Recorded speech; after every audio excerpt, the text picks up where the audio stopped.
Panginoon. Hallelujah. Palakpak ng nakaranas ng kabutihan ng Diyos. Amen. Amen. Hallelujah. Napakaganda ng awitin. Makikita yung ebidensya. Amen. Dahil ang kapangyarihan ng banal na Espiritu ay ating kasama. Amen po. Kaya malakas na palakpak ang ating ibigay sa ating pong Panginoon. Yes. Hallelujah, Lord God. Napakabuti ng ating pong Diyos na buhay. Hallelujah, Lord God. So napakabuti po ng ating pong Panginoon. Tayo po ngayon ay last Sunday na po. Amen. Glory to God. At sa next week, ito po ay month of October na. Glory to God. Ilang buwan na lamang, ilang kaimbot na lamang. Hallelujah. Naandyan na ang 13-month pay. Hallelujah. Pinagpala. Amen. Naghihintay, nagbabantay. Amen. Napakabuti po ng ating pong Panginoon. Talagang tayo pong lahat ay naririto sapagkat tayo po ay tinawag at pinili ng ating pong Panginoon upang tayo po'y ihanda sa malaking pagkapala na ating pong hinihintay na buhat sa ating pong Panginoon. Amen. Kaya lagi po tayo maging handa. Lagi po tayo na kung saan lagi naghihintay sa pagbabalik ng ating pong Panginoon. Glory to God, sapagkat sa pagbabalik ng ating pong Panginoon, katakot-takot na pagpapala ang ating mararanasan. Amen. Glory to God. Hallelujah, Jesus. Oh, purihin ka po, Panginoon. Sige po, glory to God. At tayo po ay pumikit at manalangin. Yes, oh Jesus. Oh, glory, glory, glory. Hallelujah, Jesus. Panginoon, sa oras na ito, O God, muli amin pong itinataas ang gawain ito. Lord God, sapagkat totoo, dakilang Ama. Sa simula pa lamang ng gawain, naramdaman na po namin ang iyong presensya. Kaya Panginoon, Lord God, dalangin po namin na sa kabila po ng lahat, Panginoon, Lord God, na maraming pinagdadaanan, dakilang Ama ang mga kapatiran. Pero salamat sapagkat sila po'y naririto, dakilang Ama, upang ipakita sa iyo, dakilang Diyos, kung gaano kanila kamahal, dakilang Ama. Kaya Panginoon, Lord, naniniwala po kami, Panginoon, na sa umaga pong ito, O Diyos, makararanas po sila, Panginoon, na mga salita mo na magbibigay kagalakan, pag-asa, sapagkat kami po'y tinawag mo, dakilang Ama, upang kami, O Diyos, ay makaranas ng iyong pong kabutihan. Kaya, Panginoon, Lord God, dalangin ko po, banal na Espiritu. Mula simula, Panginoon, ang pagdadala ng iyong pong magandang balita. Panginoon, Lord God, sa una pa lamang, Panginoon, na scriptural reading, Panginoon. Lord God, yung sinabi mo po, Panginoon, Lord God, sa awit 34 verse 15, Panginoon.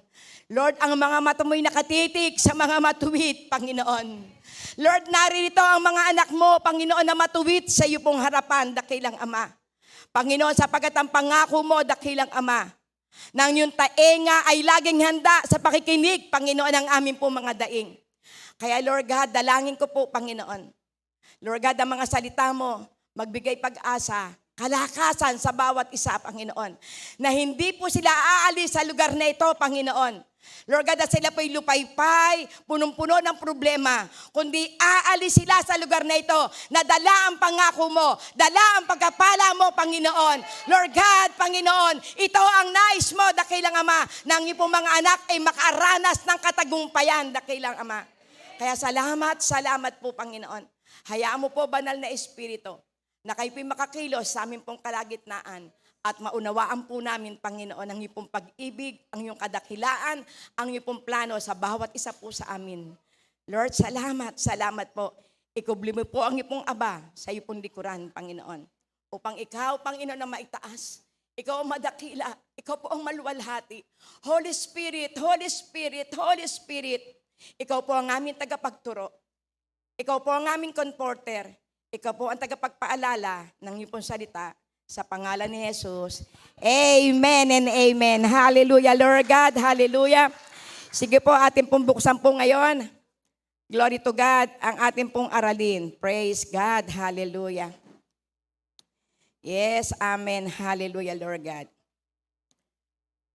Oh, glory, glory. Hallelujah, Lord God. Magbantay at laging handa. Amen. Praise God. Kulbitin mo nga ang kapatid mo. Sabihin mo, Ikaw ba'y nagbabantay? Amen. Lagi ka bang handa? Praise God. Hallelujah. At napakaganda po na tayo po'y lagi pong nagbabantay at lagi po tayong maging handa. Amen.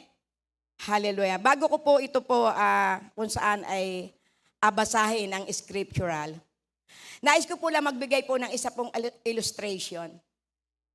At ito po habang ako po nag-aaral, may pinaalala po sa akin ang ating pong Panginoon. Na talagang kinakailangan po tayo po ay magbantay at lagi po maging handa. Kung atin po makikita sa isang bangko, bakit merong security guard? Amen? Nagbabantay sila. At sila ay laging handa.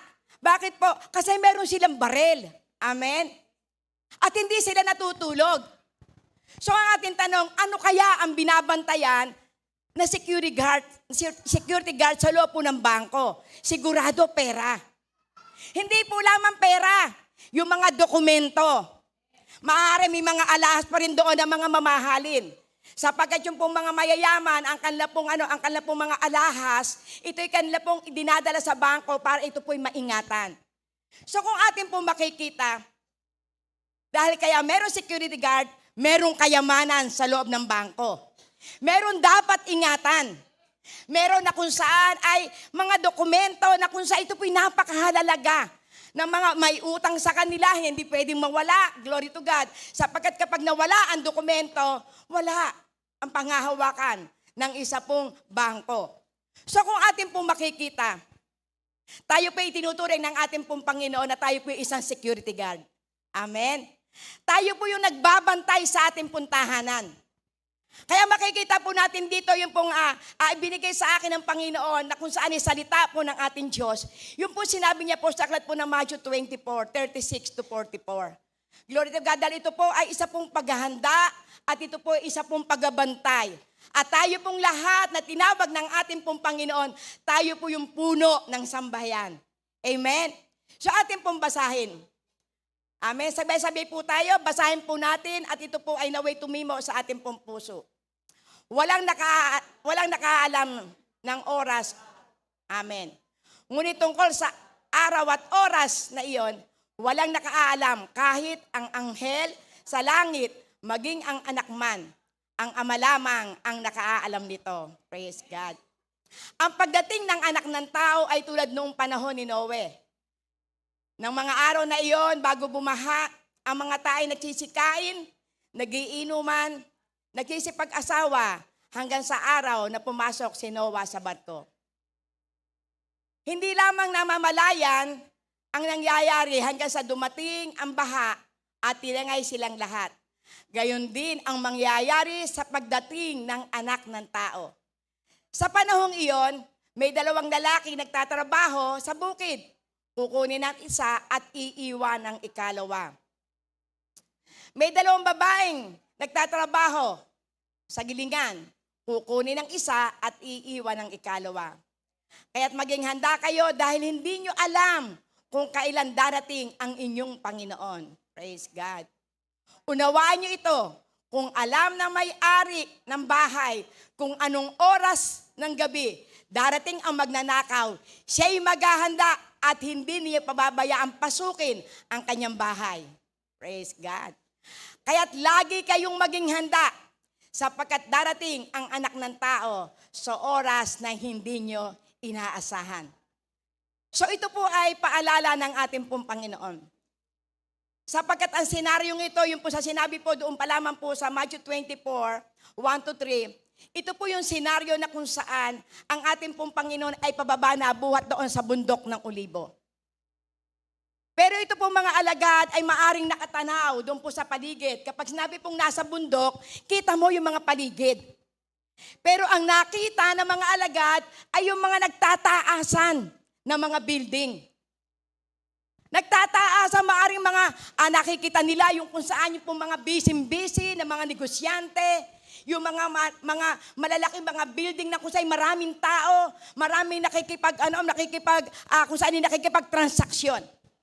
Pero ang sabi po rito ng ating pong Panginoon, darating ang araw, ang lahat ng yan ay guguho, bato sa bato. Mawawala ang lahat ng yan. Kaya ang mga alagad sila nagtanong, kailan po ito magaganap? So ibig sabihin, dito po sa senaryong ito, ang alagad at ang Panginoon sila ang nag-uusap. So ipinakikita rito ng ating pong Panginoon, kaya ipinauunawa po rito yung pong mga bagay na magaganap. Pero nagbigay po ang Panginoon ng kung saan yung mga palatandaan ng kanyang pagbabalik. Sinabi rito na kung saan ay magbuhat po sa 4, na sinabi po rito hanggang sa 10, na kung saan ay magkakaroon ng mga digmaan, magkakaroon ng mga kaguluhan. Ang mga digmaan ito ay magiging simula na kung saan yung mga paghihirap. Pero ang sabi po ng ating pong Panginoon, pagdating po doon sa verse 12, ipinakikita po rito ng ating pong Panginoon. Hallelujah.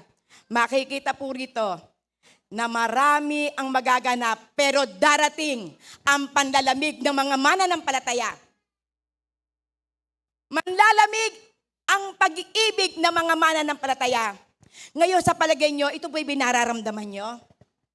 Ito po ba'y namamalas nyo?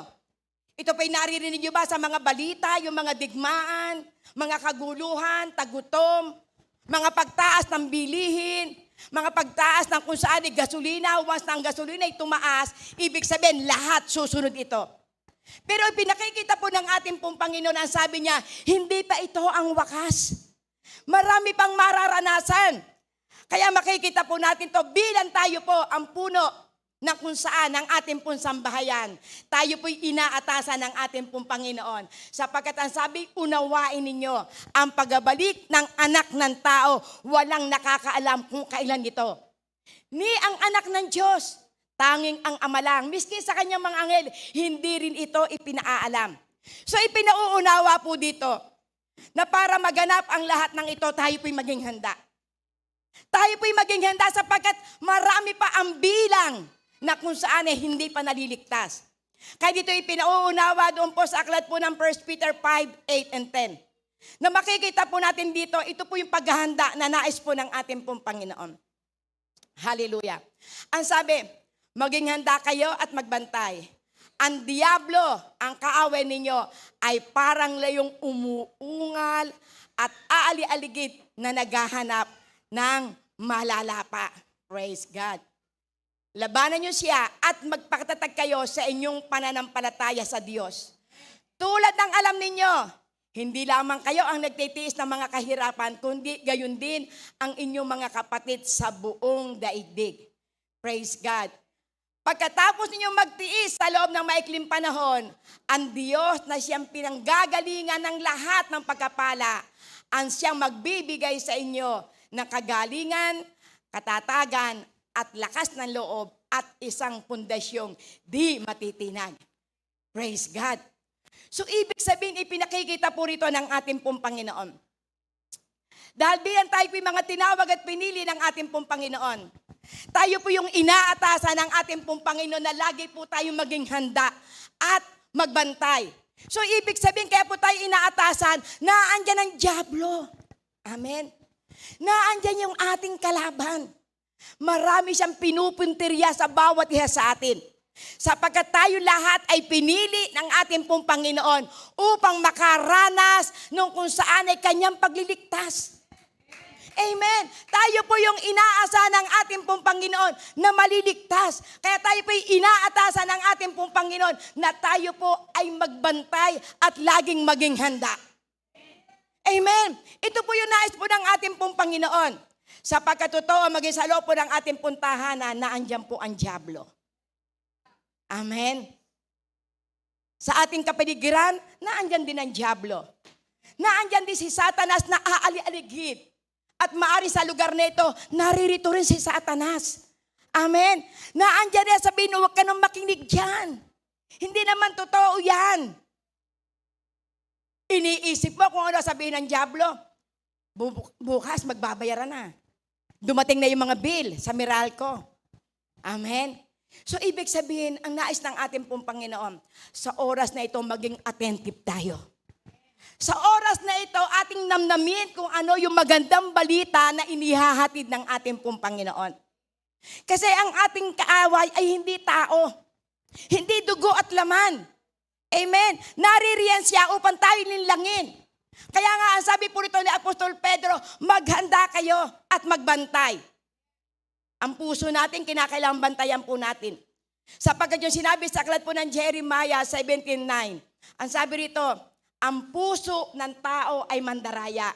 Sino ang nakauunawa? Higit ang ating Panginoon po lamang ang nakauunawa.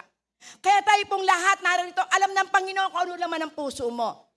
Alam ng Panginoon kung ano ang alalahanin mo. Pero ang nais ng ating pong Panginoon, upang tayo magtagumpay sa bawat labanan, kinakailangan lagi tayo maging matatag, maging handa, at lagi tayo na kung saan ay makikipaglaban. Sapagkat ang sabi rito, makipaglaban tayo ng matatag. Amen. Makipaglaban tayo ng matatag sa gawa ng kadiliman. Makipaglaban tayo at tayo manatili na kung saan nakatayo sa pangako ng ating pong Panginoon. At mararanasan natin bilang tayo po ang mga puno ng ating puntahanan, tayo po ang mga puno dito po sa loob ng iglesia, tayo po ay may tungkulin para po tayo ay kung saan magamit ng ating pong Panginoon para po ang ating pong mga kapatiran palakasin, patatagin ang ating pong sambahayan, maranasan po nila ang ating yakap at lingap. Amen. Ito po yung nais po ng ating pong Panginoon. Tayo po'y naririto upang tayo palakasin. Tayo po'y narito upang tayo patatagin ng ating pong Panginoon. Amen. Sapagkat ang sabi po sa aklat po ng John 10:10, ang dyablo ay bumaba sa lupa upang siya'y manlinlang, pumatay at magwasak. Yan po ang trabaho ng dyablo. Kaya kung makikita po natin, bakit po tayo ang binabantayan? Kasi maraming nakikita sa ating kayamanan. Amen. Sapagkat ang ating pong labi, ito yung magsisilbing pagpapala, ito yung magsisilbing kayamanan sa mga taong nanlulupaypay. Kapag ikaw ay ginamit ng ating pong Panginoon, magigindaan ka upang sila ay mabago ang kanilang buhay. Pero ang dyablo, pipigilan yan. Ayaw ng dyablo na ang mga anak ng Diyos ay lumalim sa pananampalataya. Kaya ano ang sabi ng ating pong Panginoon? Ang dyablo ay bumaba sa lupa upang siya'y manlinlang, pumatay at magwasak. At paligay ko naman, tayo mismo nakararamdam na minsan panalangin lang tamad na tamad ka. Minsan lamang pagbabasa ng Bible, tamad na tamad ka. Saka na lang yan, mamaya na lang. Meron tayo pong manyana habit. Mamaya na, bukas na. Pero hindi natin nalalaman, tayo pinadideceive ng kalaban. Sinisira niya ang ating buhay espiritual. Ninanakawan ang ating pong buhay pananampalataya. Pero kung tayo po ay mananatili sa ating pong Panginoon, ang sabi ng ating pong Panginoon, ngunit ako'y bumaba sa lupa upang magbigay ng buhay. Isang buhay na ganap at kaaya-aya. Amen! Isang buhay na ganap at kaaya-aya. Yan ang pangako ng ating pong Panginoon. Tayo po'y tinawag ng ating pong Panginoon upang makabahagi tayo sa kanyang walang hanggang kaluwalhatian kasama ni Kristo. Kaya gano'n na lamang, double time na ang gawa ng dyablo sa buhay ng tao sapagkat malapit na siyang hatulan. Dahil kapag ang mga anak ng Diyos ay nakasama sa araw ng kanya pong pagbabalik, wala na siyang lilinlangin. Amen? Kaya tayo po ay maging handa. At ano po ito? Para ito po'y matupad po yung pangako po ng ating pong Panginoon. Ano po yung sinabi po ng ating pong Panginoon sa aklat po ng John 14 verse 3? Glory to God. At kapag ipinaghanda ko na kayo ng matitirahan, ako'y babalik. At isasama kayo upang kayo'y makapiling kung saan ako naroroon. Amen. Napakasarap ang pangako ng ating pong Panginoon. Nais ng ating pong Panginoon, tayo pong lahat ay makasama sa araw ng kanyang pagbabalik. Amen. Sino po nasasabik sa pagbabalik ng ating pong Panginoon? Amen. Yan po ang ating pong blessed hope. Ang pagbabalik ng ating pong Panginoon. Kaya ipinakikita po rito, tayo po ay tinuturuan ng ating pong Panginoon. Tayo po ay ipinaghahanda ng ating pong Panginoon. Kaya bilang tayo po mga tinawag at pinili ng ating pong Panginoon, lagi mong aalalahanin, tayo po ay kayamanan ng ating Diyos. tayo po ay pagkapala ng ating pong Panginoon. Dahil tayo po ay tinubo sa pamamagitan ng kanyang banal na dugo. Ibinigay ang buhay niya para lamang tayo ay maligtas upang magamit tayo sa kaluwalhatian ng ating pong Panginoon. Upang tayo ay isa sa kanya pong kukunin sa araw ng kanya pong pagbabalik. Ayaw ng ating pong Panginoon na isa man sa inyo ay maiwanan. Amen.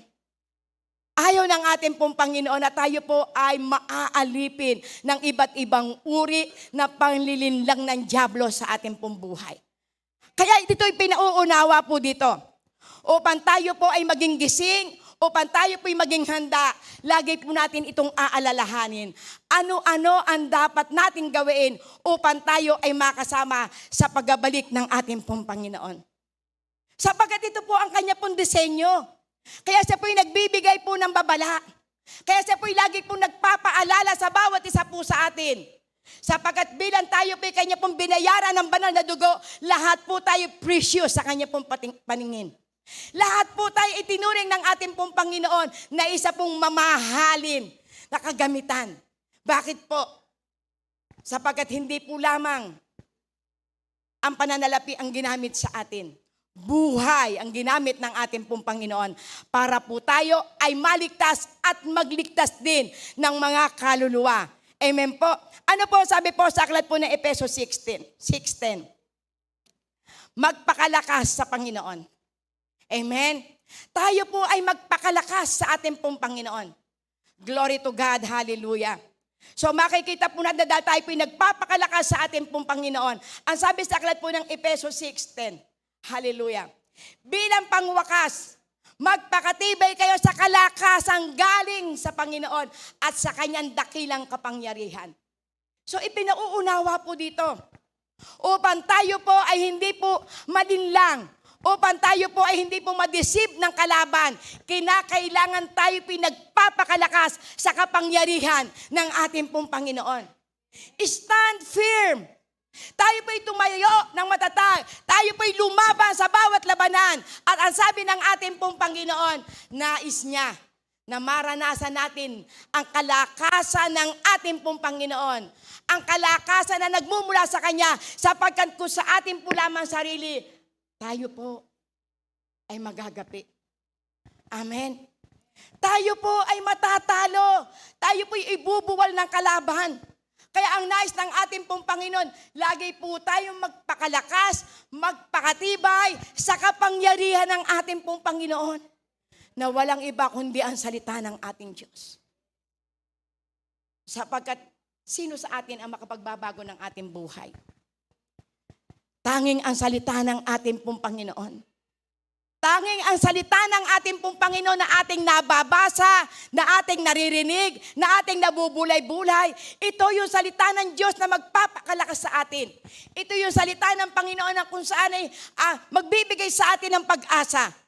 Kaya ang sabi Pito, magpakatibay kayo sa kalakasang galing sa Panginoon at sa kanyang dakilang kapangyarihan. Sapagkat ang bawat salita ng ating pong Panginoon, ito po ay nilaki pa ng kapangyarihan. Yung sinabi po sa aklat po ng Hebreo 4:12, na ang salita ng Diyos ay buhay at mabisa. Higit pa ito sa isang tabak na may 2 talim. Tumatagos ito sa mga kasukasuan ng ating mga buto at madali itong makataho ng laman ng ating puso't isipan. Kaya ngayon maaari sa inyo, may mga salita ang Panginoon na mag-i-strike sa puso nyo. Pero lagi nyo pong iisipin, ito'y para sa iyo. Kung tayo po'y nakakarinig po ng salita ng Panginoon, kinakailangan ito'y atin laging aangkinin. Akin to, akin to. Ako kinakausap ng Panginoon sapagkat ako'y naririto para ako magpabago sa Panginoon. Ako'y naririto para ako magpakalakas sa ating Panginoon. Ako'y naririto para ako'y tumatag at pagdating na matinding labanan, ako'y magtatagumpay at magagamit ako sa mga taong nanlulupaypay. Amen. Yan po ang nais po ng ating pong Panginoon. Glory to God. At ano po sabi niya sa aklat po ng Efeso 6:12-16? Hallelujah. Mag-ingat sa pakana ng kadiliman. Glory to God. Hallelujah. Ano po ang sabi niya? Sapagkat hindi tayo nakikipaglaban sa mga tao, kundi sa mga pinuno, sa mga may kapangyarihan, sa mga tagapamahala ng kadilimang umiiral sa sanlibutan ito, at sa mga hukbong espiritual ng kasamaan sa himpapawid. Praise God. Hallelujah. Doon muna po tayo sa verse 12. Sapagkat hindi tao, hindi dugo, hindi laman ang ating pong kalaban. Sino po ang ating pong kalaban? Yung pong mga pinuno, mga kapangyarihan, na tagapamahala ng kadilimang umiiral sa sanlibutan ito. Mga hukbong espiritual ng kasamaan sa himpapawid. Marami pong mga pandaraya ang gagawin sa atin po ng dyablo. Minsan sa loob po ng ating tahanan nag-aaway-away. Minsan sa ating pong kapitbahay. Minsan sa loob po ng iglesia. Hindi po lamang dito. Sa labas, marami po tayong kaaway. Pero kung alam po natin na hindi si sister ang ating kalaban, hindi ang ating asawa, hindi ang ating biyanan, hindi ang ating manugang, hindi ang ating kapatid, kundi ang ating kaaway ay mga espiritu ng kadiliman. Yan ang ating pong kaaway. Minsan nakikita natin yung ating pong kapatid na may pangit na ugali. Minsan nakikita po natin yung ating manugang. Pero ang tanong, nakikita mo ba ang sarili mo? Amen? Baka nakikita mo yung pintas na yung kapatid, pero hindi mo nakikita ang pintas mo. Amen? At ako po ay na-strike po yung puso ko. Dahil meron po ako nabasa kaninang umaga na may ipinadala pong message na ako po'y natutuwa. Dahil yung pong akin pong nabasa, hindi ko si Sister Jen ata ang nag-post. Ang sabi po rito, meron po isang babae na nagpaalam sa pastor. Ang sabi niya, Pastor, hindi na po ako sasamba. Amen? Amen. So, ibig sabihin, dito sinabi ng pastor, bakit? Bakit hindi ka sasamba? Kasi marami po ako naririnig, marami po ako nakikita. Baka yung aking pong kapatid sa likod po, marami po na kung saan nagiinuman ng kape. Baka meron po dyan mga nagkukwentuhan. Meron po nagse-cellphone. Amen. Pero ang sabi po dito ng pastor, kumuha po siya ng illustration, yung pong baso. Yung pong baso may tubig. Ang sabi niya, sige, dalahin mo itong basong ito. Ikay magbuhat sa bukana, pumunta ka riyan, tapos balik ka uli dito, tapos pumunta ka uli dito sa akin. Pero nung pagdating nung babae, dala-dala yung baso, meron bang tumapon tubig? Ang sabi niya, wala po. Bakit walang tumapon? Kasi nakatitik po ako doon sa basong may tubig. So napakagandang illustration.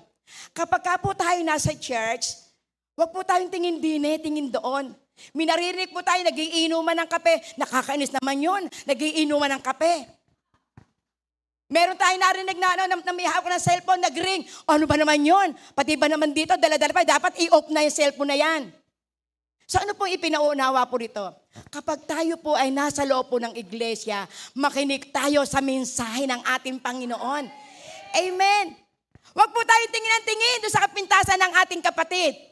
Huwag po tayo lagi naaamoy lang natin ng kape. Ano ba yun? May nagkanaw na naman. Amen. Pumokos po tayo kung ano ang mensahe ng ating pong Panginoon ngayong araw na ito.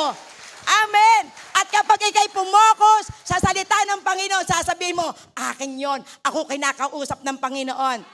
Amen. Hindi pag narinig mo na sinabi magbantay, uy naku, yung kapitbahay ko, nakita ko nakikipagchismisan. Nabantayan mo yung kapitbahay mo, pero sarili mo, hindi mo nabantayan. Amen. Kaya kinakailangan po dito, lagi po tayong focus sa salita ng ating pong Panginoon. Sapagkat ang Panginoon ay nagbibigay ng salita niya para ito'y maging kalakasan, para ito'y magbago sa ating pong buhay. Sapagkat ang nais ng ating pong Panginoon, lagi po tayong magbantay sa ating sarili. Amen. Hindi po yung kapitbahay ang ating babantayan, yung ating pong sarili, sapagkat tayo po'y tinawag ng ating pong Panginoon. Tayo po yung puno. Amen. Ating puntin niya yung verse, ako po ipopokus po doon po sa, sinabi po doon sa aklat po, doon po sa ating pong pinakatema, sa Matthew 24, verse, 42. Ating pong balikan po yung pong 42. Ayan. 42 po, 42. Ayan. Kaya't maging handa kayo dahil hindi nyo alam kung kailan darating ang inyong Panginoon. Amen. Tayo po'y tinuturuan ng ating pong Panginoon. Sapagkat totoo, nais ng ating pong Panginoon, tayo po'y alerto sa araw ng kanyang pagbabalik. Maging handa po tayo, hindi po tayo maging handa sa mga bagay ng mundong ito. Minsan nagiging handa po tayo, babantayan ko mayroong teleserye, mga bandang 4:00, manonood na ako ng TV. Naghihintay tayo doon sa ating pong panonoorin, pero hindi po tayo naghihintay sa mensahe ng ating pong Panginoon. Lagi po tayong alerto sa gawa ng mundo. Minsan inaabot ang 3 oras, 4 na oras, nanonood ng teleserye. Ang tanong, nakapagbasa ka ba ng Biblia na 1 oras? Amen? Nakapag-share ka ba ng Word of God sa iyong kapatid? Ang iyong mga anak ay nakamusta mo? Ang iyong mga anak na nasa malayong lugar ay kung saan na ipanalangin mo o nakamusta mo, anak, kamusta ka na ba dyan? Amen? Pagdating sa gawa ng mundo, alerto tayo. Minsan inaabot tayo ng hating gabi. Ano kaya yung sale? May mga sale ngayon. Amen? May sale sa Lazada, may sale sa Shopee. Pero ang tanong, nagbabantay ka ba? Nananalangin ka ba? Kasi yung pagtuturo sa ating pong Panginoon, dahil sabi po rito sa verse 43, 43, pakibasa nga po. Yan. Unawaan nyo ito, kung alam na may-ari ng bahay kung anong oras ng gabi darating ang magnanakaw, siya'y maghahanda at hindi niya pababayaang pasukin ang kanyang bahay. Amen. Baka ikaw 2 oras na panay ang scroll mo. Magkano kaya may darating na sale ngayon? Ano kaya may magandang cellphone? Di ba? Inabot ka na ng 12:00 dahil sabi, pag dito na 12:00, lumalabas yung mga sale. Ano kaya kung isipin natin na, Lord, pagdating ng 12:00, wala nang nananalangin, tulog na. Ako na lamang ang mananalangin. Amen. Para ipanalangin ko yung aking mga mahal sa buhay. Itong oras na ito, ako'y luluhod sa Diyos.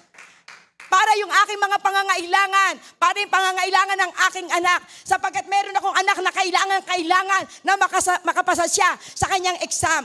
Ako'y luluhod sa Diyos upang maranasan ko yung kapangyarihan ng ating Panginoon. Kaya ito po yung nais po ng ating pong Panginoon. Lagi tayo maging handa sapagkat darating ang anak ng tao sa oras na hindi nyo inaasahan. Amen. Mahal na mahal tayo ng ating Panginoon. Pinapaalalahanan tayo ngayon. Maging wise tayo sa paggamit ng ating oras. Sapagkat ang ibinigay sa atin ng ating pong Panginoon, 24 hours. Miski 10% man lamang yung maibigay mo sa ating pong Panginoon. Marahil tuwan-tuwa na ang ating Diyos. Yes, nakapanalangin siya sa akin ng 2 oras. Hindi lamang yun. Hindi lamang 2 oras. Habang siya pa'y naglalaba, nagpupuri pa siya sa Panginoon. Habang siya'y naglalakad, inaalala niya yung kabutihan ng Panginoon. Yes, Lord, salamat sa kabutihan mo. Ang pananatili sa presensya ng ating pong Panginoon, ito po ay napakahalaga. Amen. Kaya kinakailangan, lagi po tayo na kung saan ay maging alerto sa pakana ng kadiliman. Amen. Praise God. Hallelujah.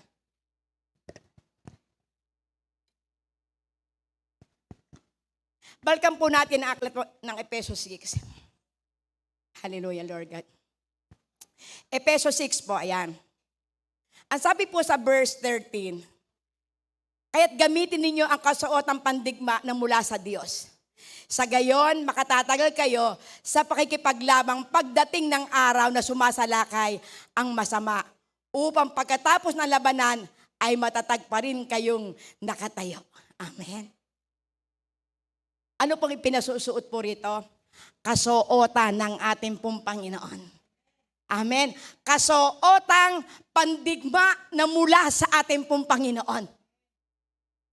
Minsan, mas busy pa tayo. Ano kaya isusuot ko sa araw ng linggo? Ihahanda ko na yung aking magandang damit. Kasi yung aking kasister, nakatabi ko nung linggo, ang ganda ng kanyang damit. Dapat malampasan ko din siya. Amen. Yung aking sister, hangang-hanga ako. Doon sa kanyang buhok, magpapakulay na rin ako. Amen. Ay, ang sabi ng Panginoon, para puro tayong makapagtagumpay sa lahat ng gawa ng kadiliman, kinakailangan ng ating isuot ay kasuotan na mula sa ating Panginoon. Yun po yung armor of God. Amen. Para hindi po makapagtagumpay sa atin ang lahat ng pakana ng kadiliman. Amen. Sapagkat totoo nga na tayo pong lahat, bilang tayo pong lahat ay mga mananampalataya at tinawag, kinakailangan tayo po ay nakasuot ng pangdigma. Amen. Kapag sinabi pong pandigma, kinakailangan na isang sundalo, full armored siya. Amen. Sino po rito nag-ROTC? Sino po dito yung kung saan ay nakaranas ng training ng sundalo? Amen. Doon po sa pag-training po ng pagiging sundalo, bago ka po pumunta sa labanan, ang daming training na yung pagdadaanan. Amen. At bago ka sumabak doon sa training, kinakailangan suot mong lahat. Kung ang sundalo naghahanda sa oras ng labanan, how much more tayo? Na tayo ba'y tinawag na sundalo ng ating pong Panginoon. At ang sundalo ng ating pong Panginoon, kinakailangan kumpleto. Meron siyang helmet. Amen. Helmet of salvation. Sure ka sa iyong kaligtasan. Alam mo, ikaw iniligtas ng ating pong Panginoon. Alam mo, ang iniligtas ng ating pong Panginoon ay laging nakaharap sa labanan. Kaya kinakailangan suot natin ang helmet of salvation. Alam natin, hindi tayo pwedeng padaya sa dyablo. Ako'y anak ng Diyos. Amen. Hindi mo ako kayang pagtagumpay. Anak ako ng Diyos. Iniligtas ako, binayaran ako ng dugo ng aking Panginoon. Amen. At ang pangalawa, ang breastplate of righteousness. Kinakailangan, meron po tayong sakbat. Amen. Meron po tayong na kung saan nakatabing sa ating pong puso. Sapagkat kapag tayo po ay may taklob ng breastplate of righteousness, anuman yung mga pandaraya sa iyo ng dyablo, sabihin man sa iyo na kung saan ay sabihin na, yan, hindi yan marunong magbayad ng utang. Iyan, inggitera yan. Iyan, wala ng pag-asa yan. Iyan, hindi na makakaahon yan. Kapag ikaw ay mayroong breastplate of righteousness, hindi magtatagumpay sa iyo anuman ang pandaraya ng dyablo. Kaya kinakailan tayo po'y righteous sa harap ng ating pong Panginoon. Ano po yung nais na makita po sa atin po ng ating pong Panginoon? Wala na sa atin ang pagiging matampuhin. Wala na sa atin yung kung saan ay lagi po tayo na kung saan sobra po tayo na kung saan napakasensitibo. Ang nais ng ating pong Panginoon, lagi po tayo matakpuan na tayo po ay kung saan ay malinis sa harap ng ating pong Panginoon. Ano sabi ng ating pong Panginoon sa Matthew 6:33? But seek ye first the kingdom of God and His righteousness. Kung nasa atin po yung righteousness, ibig sabihin hindi ka mag-aalala sa ating pangangailangan sapagkat ang pangako ng ating pong Panginoon, lahat ng iyong pangangailangan ay aking idaragdag. Amen. Kaya lagi po tayong righteous sa harap po ng ating pong Panginoon. At ano po yung pangatlo? Belt of truth. Yung katotohanan. Jesus is the truth. Jesus is the way. Amen. Siya po yung katotohanan. Meron po tayong pitsyad.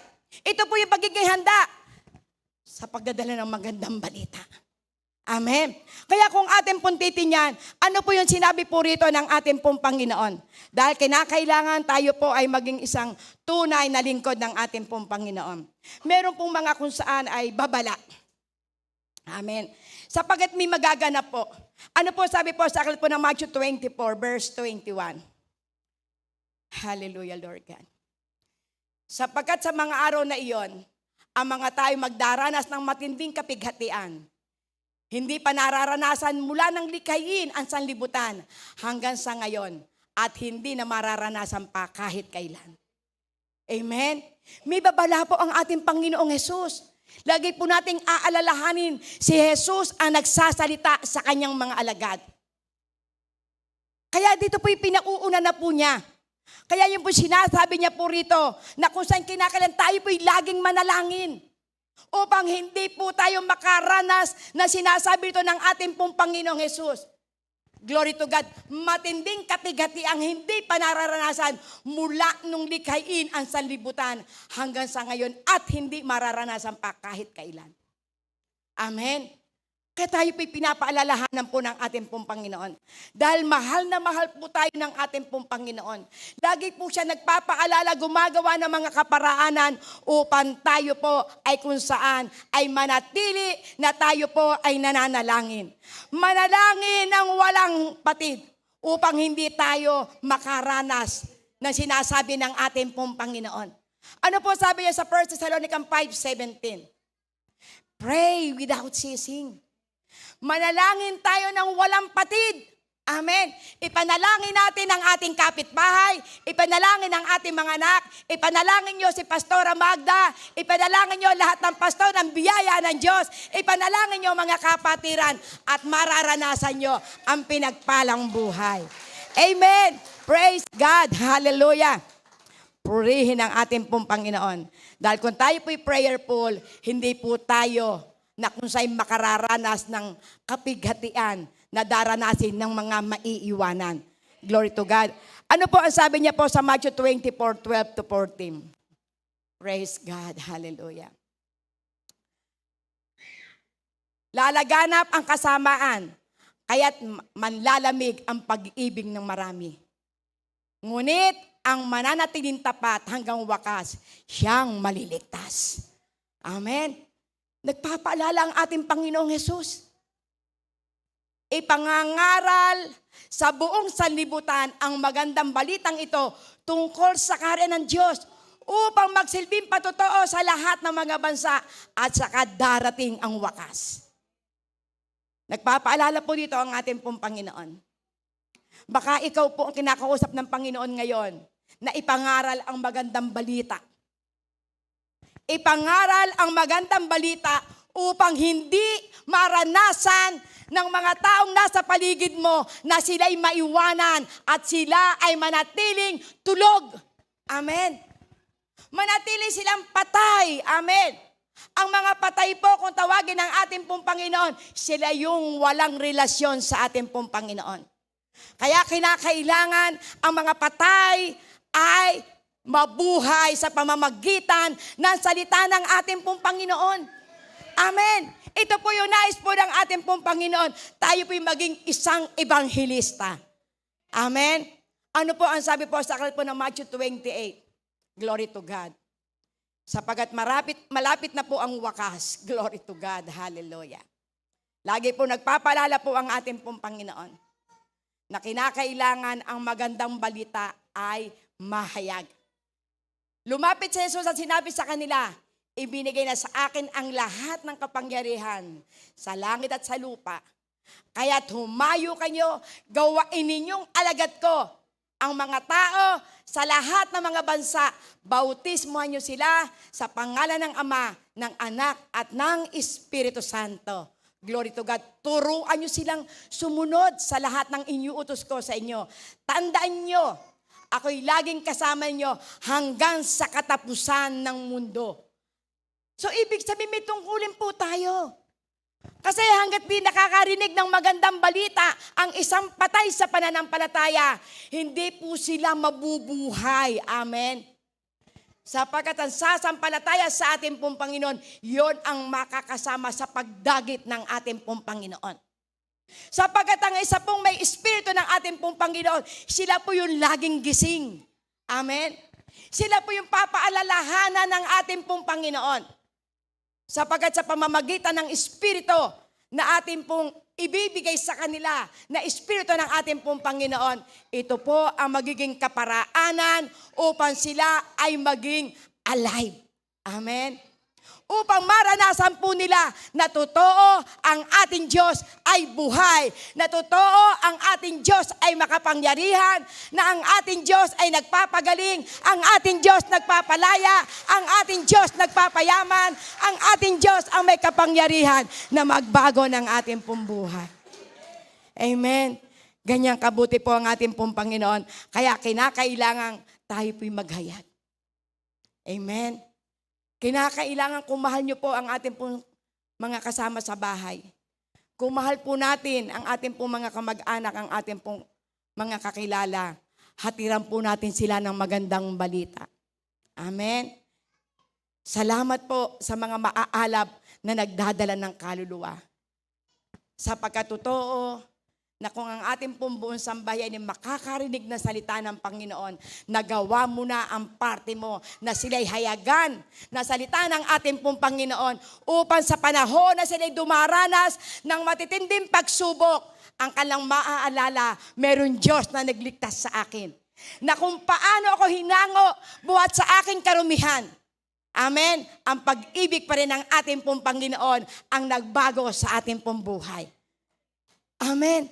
Tayo po ay napapaligiran ng pag-ibig ng ating pong Panginoon.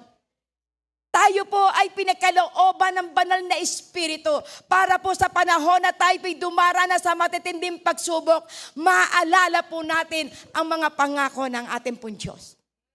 At lahat po tayo, 100% nakakaranas ng iba't ibang uri ng tiisin. Napagtagumpay, eto na naman. Naranasan ng katugunan, nakaranas ng kagalingan, iba na naman problema ang mararanasan.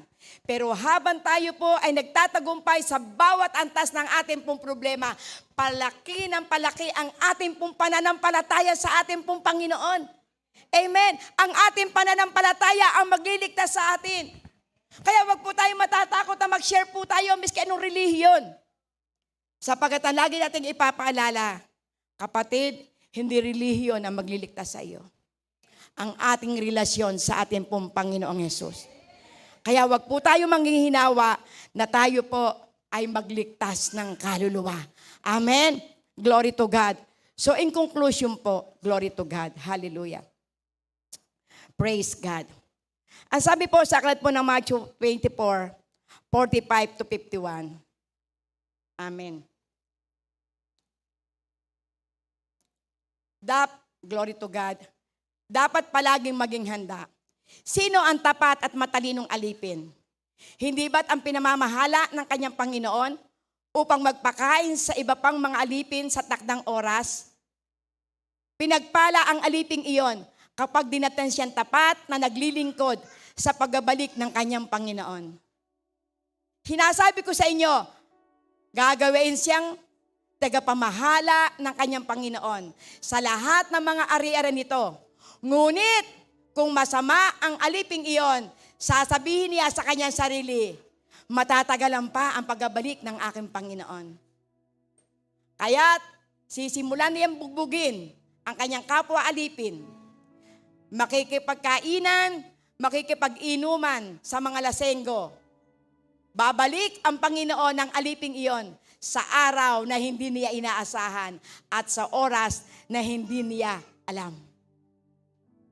Bibigyan siya ng kanyang Panginoon ng matinding parusa at pagkatapos isasama sa mga mapagkunwari, do'y tatangis siya at magngangalit ang ngipin.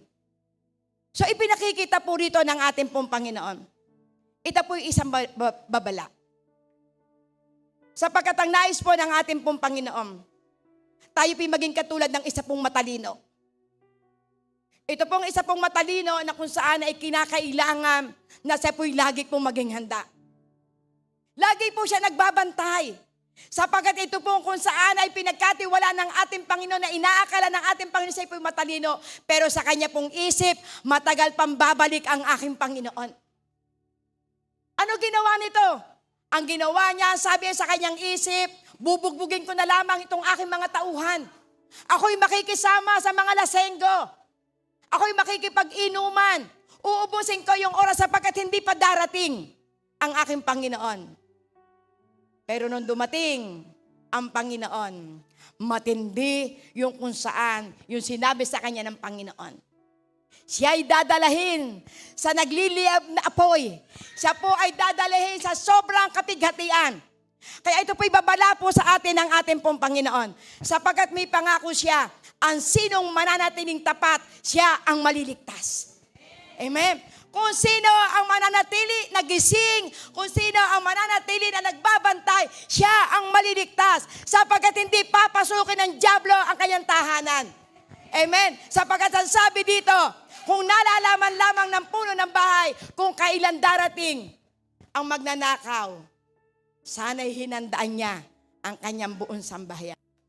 Kaya matindi po ang ipinapaalala po dito ng ating pong Panginoon. Huwag po nating maranasan ang puot ng Diyos. Kundi ang ating pong maranasan, yung pangako ng ating pong Panginoon na sa kanyang pagbabalik, matakbuhan tayo, nagising, nagbabantay, naghihintay upang makasama tayo sa kanyang kaharian. Amen. Ganyan kabuti po ang ating pong Panginoon. Kaya tayo po ay lagi po maging mapagbantay. Huwag nating hayaan na tayo po'y madala ng ating pong mga problema. Huwag nating hayaan na tayo po'y mapagtagumpayan ng mga pakana ng kadiliman. Amen po. Sige po, kayo po'y tumayo at manalangin. Yes, O Lord God. Hallelujah. Ho, rabababashikit anaradhabasyan. Ho, rabababashikit anaradhabasyan dararaki ararabababasyan.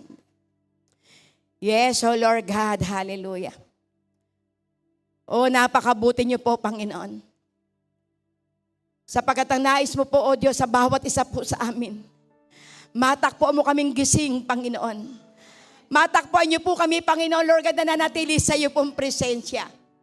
Sapagkat totoo, walang nakakaalam sa iyo pong pagbabalik, Panginoon. Ni ang anak ng tao, ni ang anghel, tanging ang Ama lamang nakakaalam ng araw ng pagbabalik ng ating pong Panginoon. Kaya Lord, maraming pong salamat sa wake-up call, Panginoon. Maraming pong salamat, dakilang Ama, sapagkat inihahanda mo kami, Panginoon, sa araw ng iyong pong pagbabalik.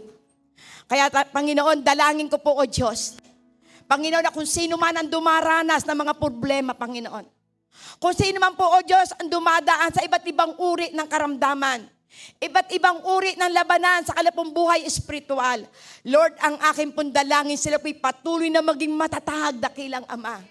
Sapagkat ang mga problema ay gamit mo, Panginoon. Lord, tulad na sinabi mo po, Panginoon, sa aklat po ng 1 Peter 5, Panginoon, verse 10, dakilang Ama.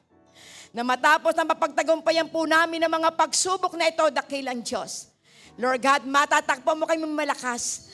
Matatakpuan mo kami, Panginoon, Lord God, na kung saan ay pinagpala. Kaya Lord, salamat po sa mga pangako mo.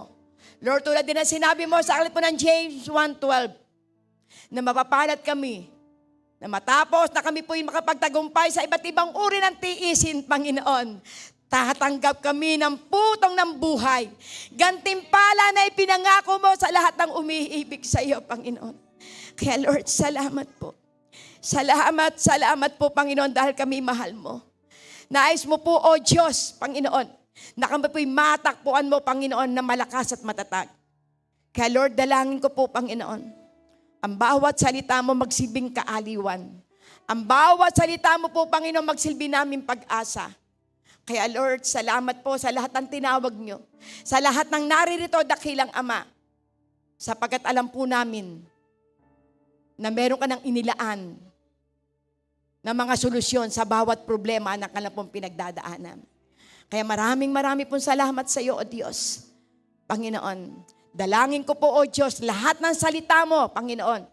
Lord God, nagawa ko na po ang aking part. Naipahayag ko na po, Panginoon, ang iyong mga salita. Magawa po naman nila ang kanilang pong part na maisabuhay po ang mga salitang ito, Panginoon. Sapagkat habang ako po'y nag-aaral ito, ako po ang number 1 tinuturuan mo upang, O Diyos, lahat ng naririto matuto rin sa iyo pong salita. Kaya maraming pong salamat. Pagpalaan niyo po ang bawat